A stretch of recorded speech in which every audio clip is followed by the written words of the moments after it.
Bonjour à toutes, bonjour à tous et bienvenue sur le blog lebarbecuedrafa.com. Aujourd'hui une vidéo pour comment bien entretenir sa plancha.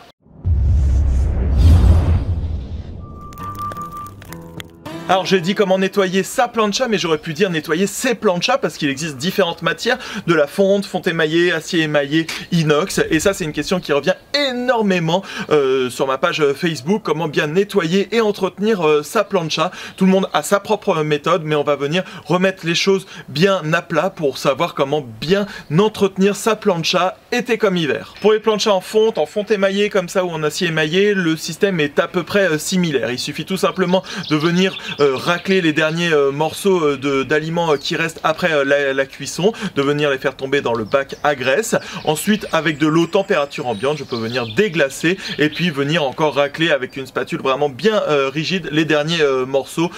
Ça va les faire décoller. Je peux éteindre les feux, profiter tranquillement du repas et ensuite, une fois que la plancha a tiédi, je vais pouvoir mettre une solution avec de l'eau savonneuse, avec des produits d'origine naturelle, tout simplement. Et je vais pouvoir gratter ça avec une éponge métallique, donc ça va venir bien enlever le surplus. Et ensuite il suffit tout simplement de rincer à l'eau claire.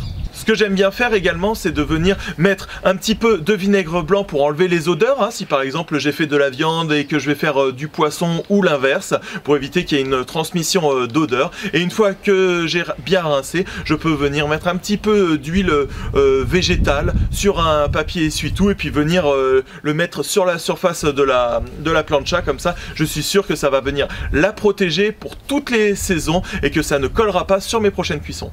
Contrairement aux autres revêtements de plancha, les planchas en inox ne craignent pas les chocs thermiques, donc vous pouvez venir déglacer avec de l'eau froide ou des glaçons. Je décolle les derniers résidus avec une spatule et je peux ensuite nettoyer avec une boule inox pour enlever l'excédent ou avec une éponge humide. Je viens tout simplement rincer, sécher avec du papier absorbant et un chiffon microfibre, et pareil je peux venir remettre un petit coup d'huile à la surface. Évidemment, on n'oublie pas de venir nettoyer son plan de travail, le couvercle, ça c'est vraiment important de pouvoir l'avoir et de pouvoir protéger toute l'année sa plancha, sinon il existe des housses. Et surtout, on n'oublie pas ici le petit récupérateur de graisse dans lequel on a fait tomber tous les résidus. Donc voilà, finalement ce n'est pas si compliqué de venir nettoyer sa plancha, un petit peu d'eau, de l'eau savonneuse, un produit naturel ou même une pierre d'argile tout simplement pour venir la nettoyer. Il vous faut surtout une boule inox, une spatule assez rigide pour venir décoller les résidus. J'espère que tu en as appris plus et qu'on a pu mettre les choses à plat sur ce tuto de comment nettoyer et entretenir sa plancha. Et pour d'autres recettes, astuces au barbecue, rejoins la communauté de fans de barbecue sur ma page Facebook, bien liker et abonne-toi à ma chaîne YouTube. À bientôt!